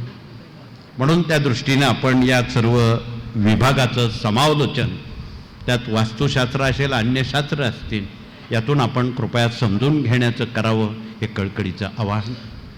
म्हणून वास्तुशास्त्र हे ग्रंथ आपण पानं चाळा. नाही समजलं, कुठल्याही शनिवारी तुम्ही ते टीप काढून आणा आणि हे आम्हाला समजलं नाही याचा खुलासा करावा, अशी तुम्ही विचारसरणी ठेवा. आत्ता सुद्धा तुम्हाला काही विचारायचं असेल, तुम्ही दुपारच्या सत्रामध्ये लोकांचं समाधान, लोकांचं कल्याण होईल असे प्रश्न विचारा, स्वतःचे विचारू नका. तर स्वामींना ते मान्य आहे. हे कळकळीचं आवाहन. पुढचा विभाग या ठिकाणी कायदेशीर सल्लागार म्हणून वकील आणि न्यायमूर्ती विविध राज्यातून, नाशिक जिल्ह्याचं, अन्य जिल्ह्यातून आलेले आहेत. त्यांनी उभं राहून आपला परिचय देऊन कायदेशीर सल्लागार म्हणून यांची भूमिका तशी खूप महत्त्वाची आहे. आपण भागवत सांगतेच्या दिवशी विचारलं की हे 18 विभाग भागवतकारच आहेत. हे कायद्याचं भागवत आहे आणि जोपर्यंत हे कायद्याचं भागवत आपल्या डोक्यापर्यंत जात नाही तोपर्यंत आपणाला कायदे कळणार नाही. पूजनीय टिळकांनी हे सारे कायदे गीतेतून 14व्या अध्यायातून जनतेपर्यंत मांडलेले आहेत. म्हणून भारतीय न्यायालयात गीता जी ठेवली जाते खोट्या शब्दा घेण्यासाठी नाही. म्हणून आपणाला कळकळीचं नियोजन आहे.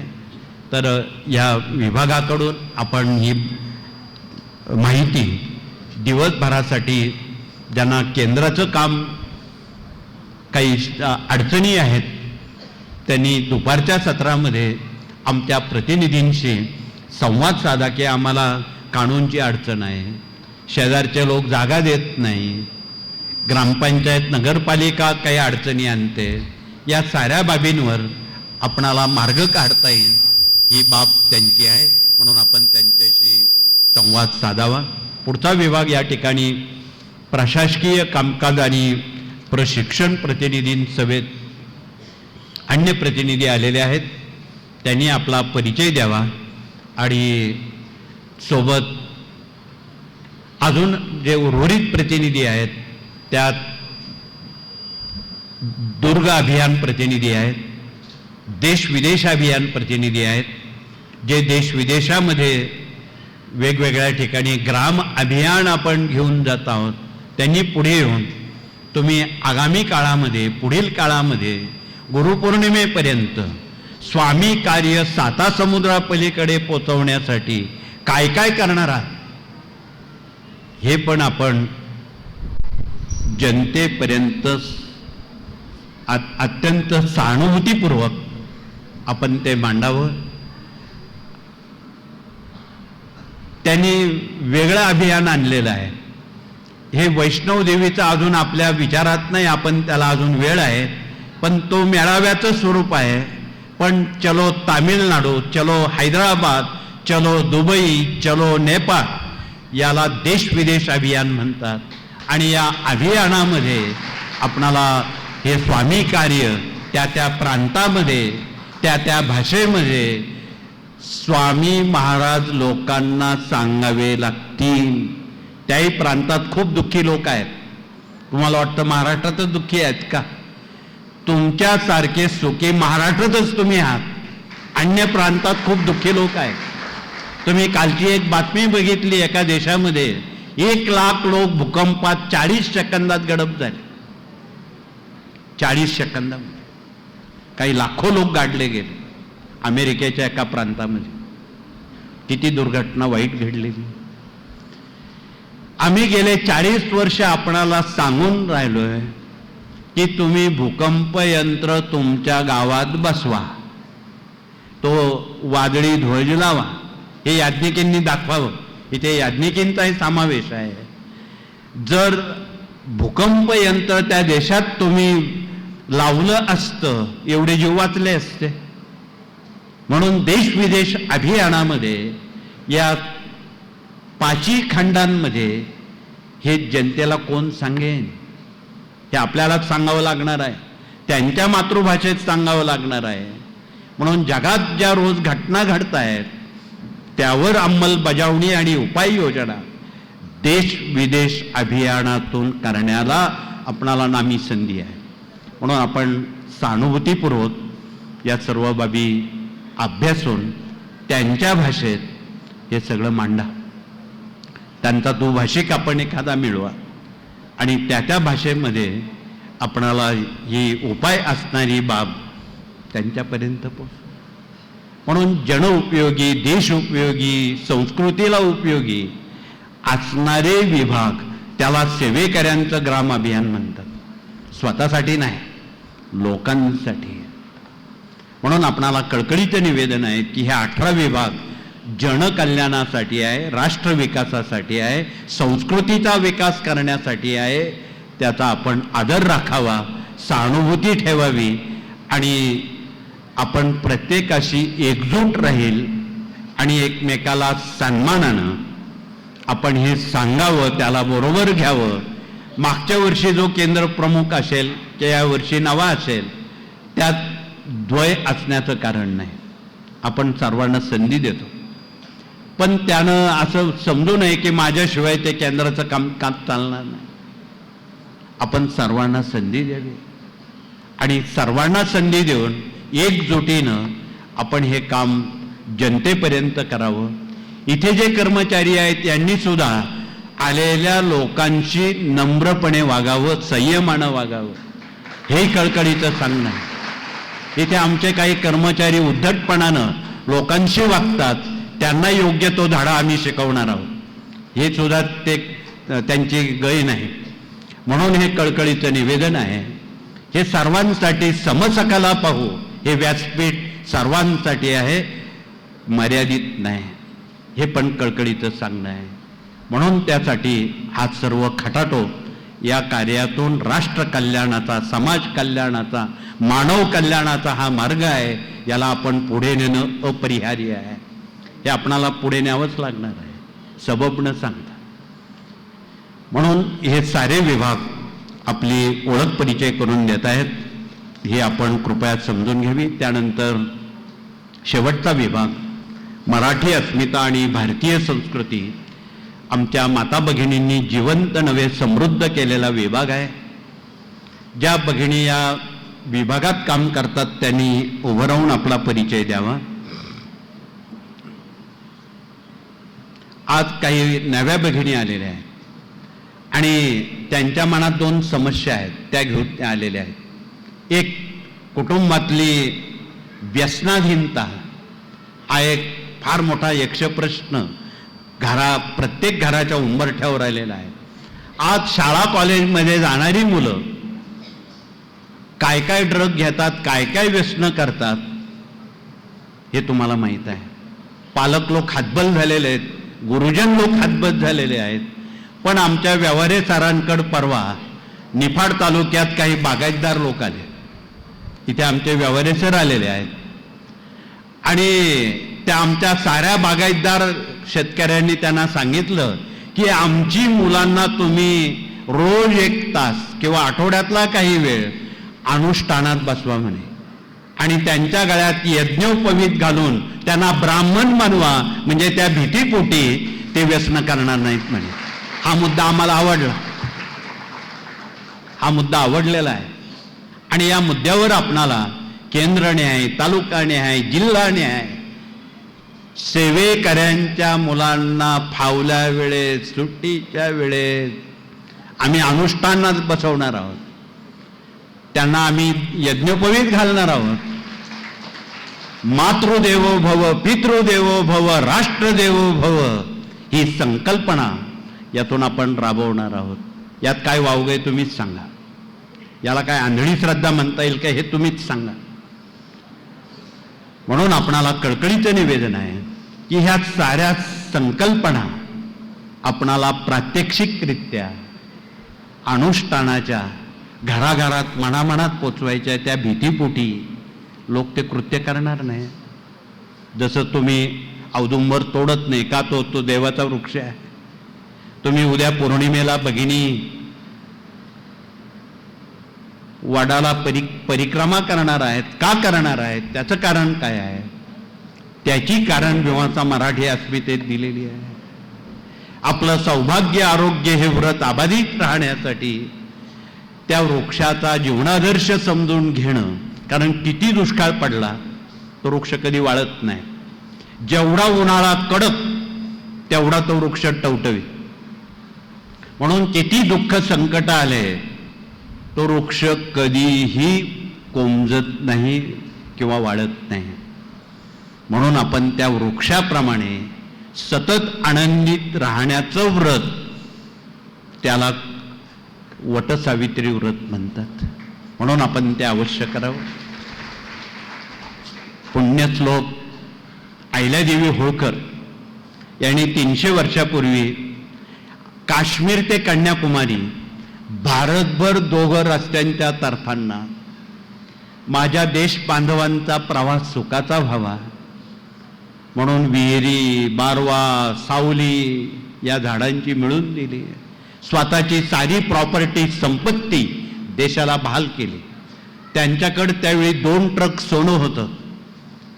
ते सारं मोडलं आणि ते भारताच्या, देशाच्या, मानवजातीच्या सौख्यासाठी, हितासाठी त्यांनी वापर केला म्हणून त्यांचं नाव निघतंय.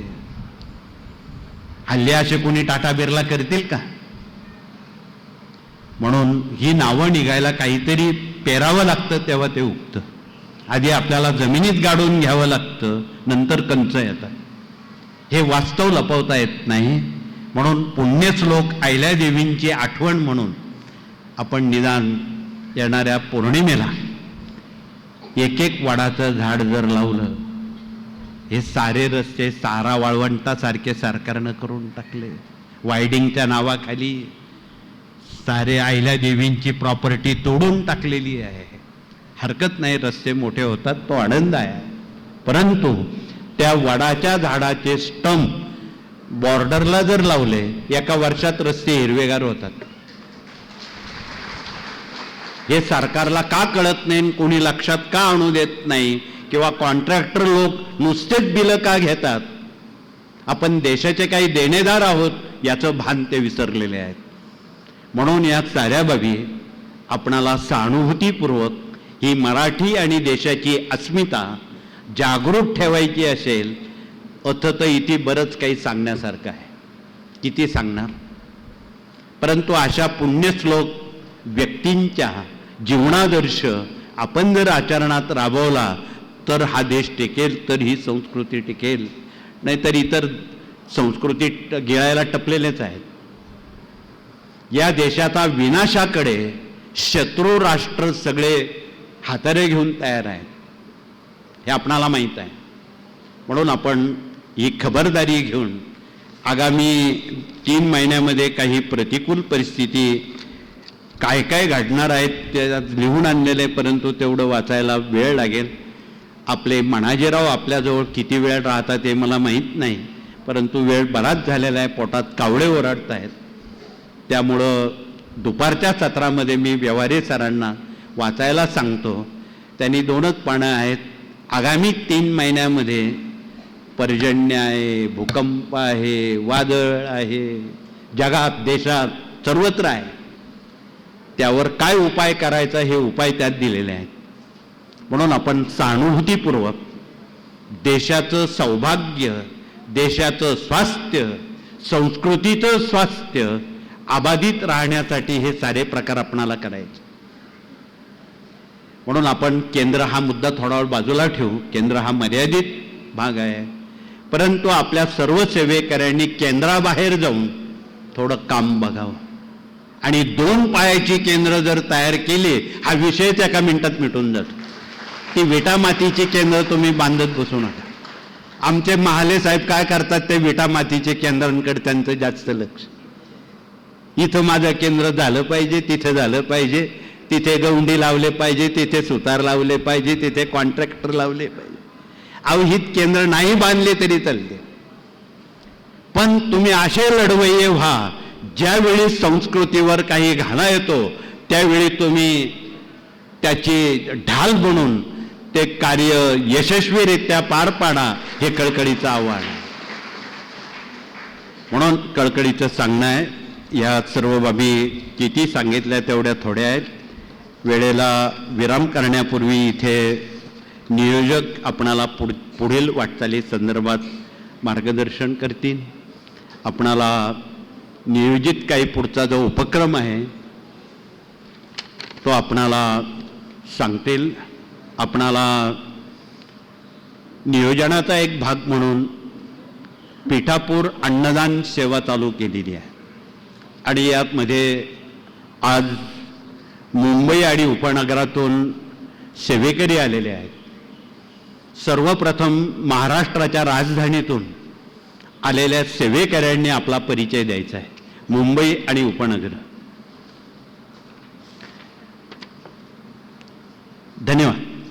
आज थोडे कमी संख्येनं आलेत, पण आम्हाला सूचित केलं होतं की आम्ही प्रति महिन्याचे 4ही शनिवार मुंबईमध्ये साप्ताहिक 193 केंद्र आहेत. उभी असणारी माणसं 15-16 आहेत. 193 लोक गेले कुठे मग? ही पण विचारणा कृपया आपण करावी, हे कळकळीचं आवाहन. तर पिठापूरसाठी कोकणातून काही सेवेकरी आलेले आहेत. तर रत्नागिरी, सिंधुदुर्ग, रायगड आणि ठाणे या 4 जिल्ह्यातून आलेल्या सेवेकऱ्यांनी उभं राहून आपला परिचय द्यावा. धन्यवाद. आपणावर पिठापूरची काही जबाबदारी दुपारच्या सत्रात देण्यात येणार आहे. पिठापूर हे आपणा सर्वांना तसं दूर पडणार आहे. भाषा तेलुगू आहे, मराठी भाषा तिथे कळत नाही, म्हणून हिंदी त्यांना कळत नाही.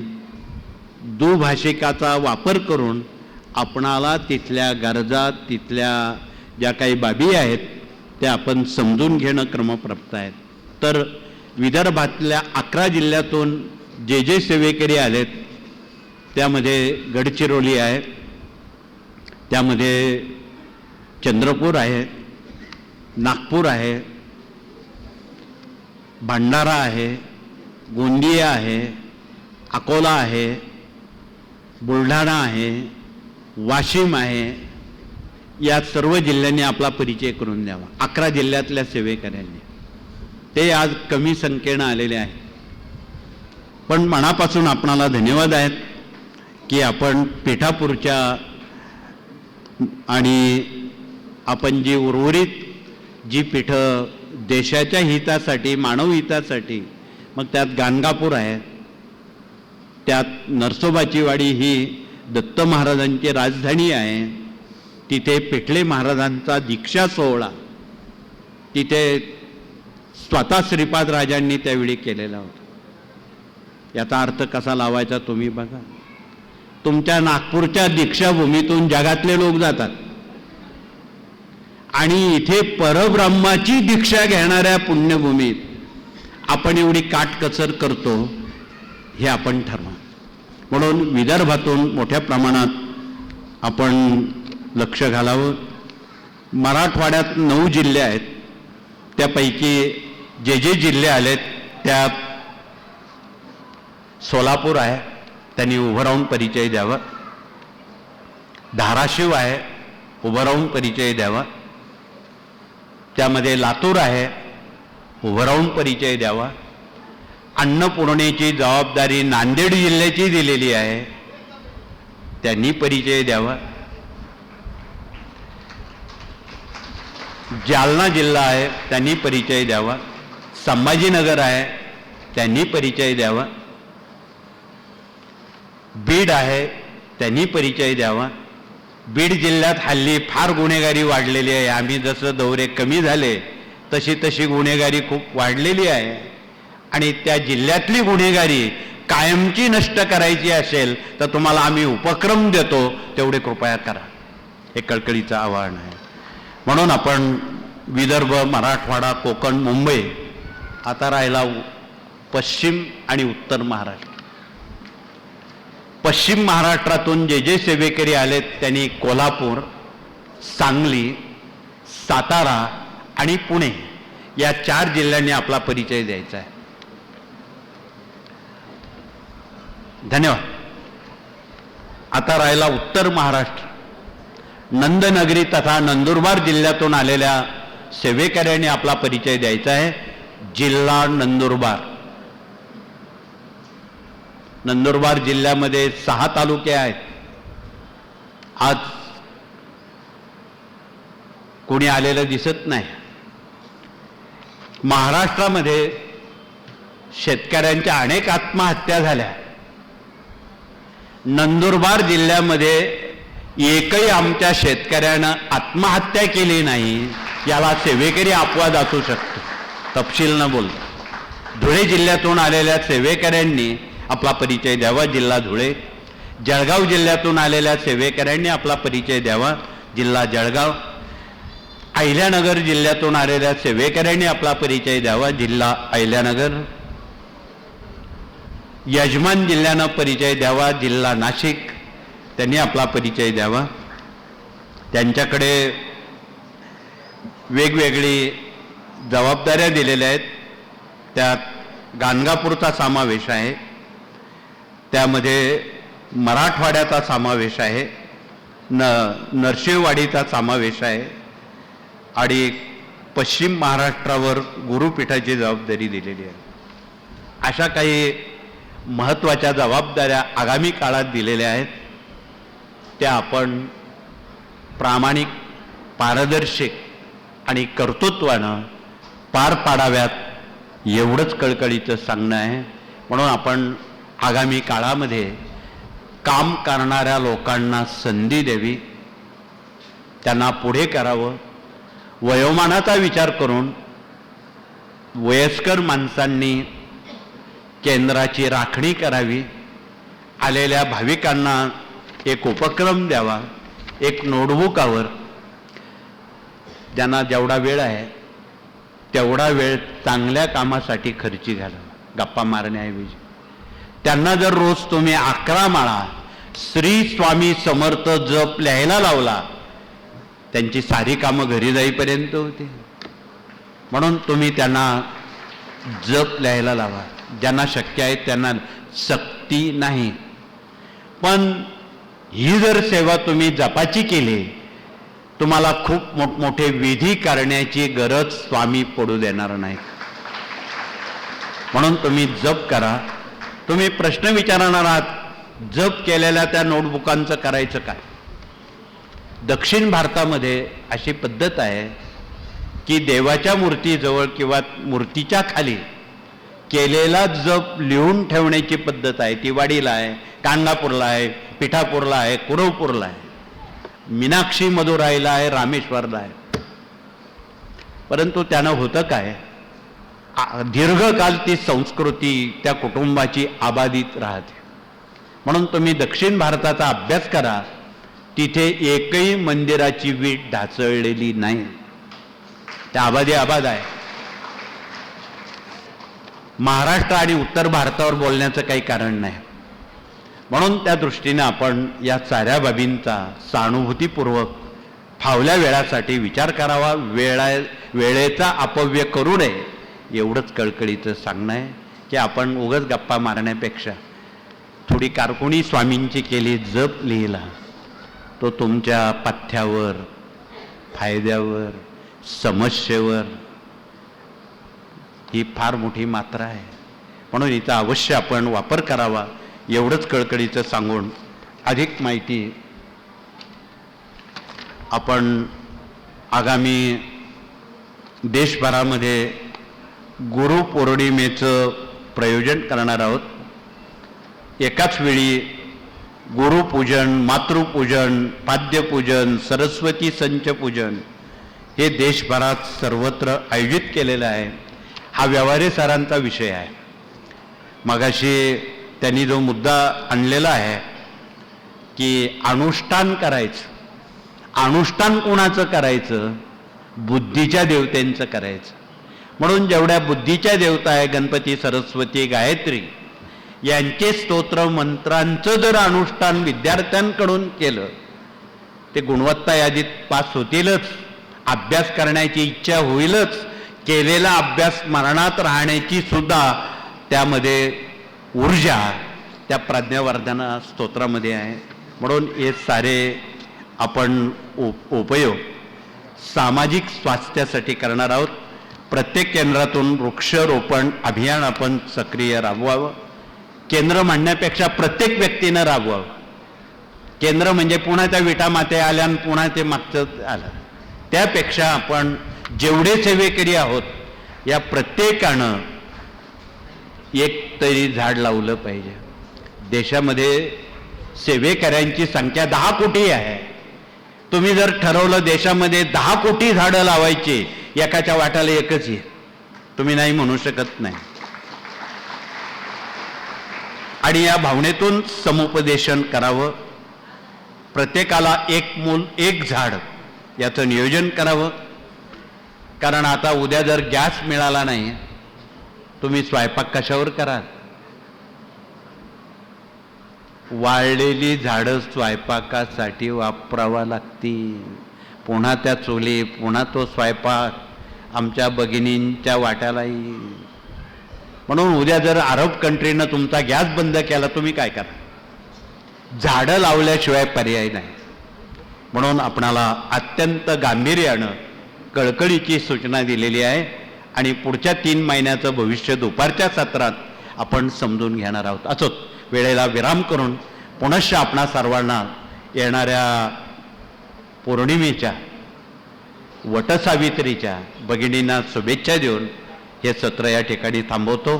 श्री स्वामी समर्थ.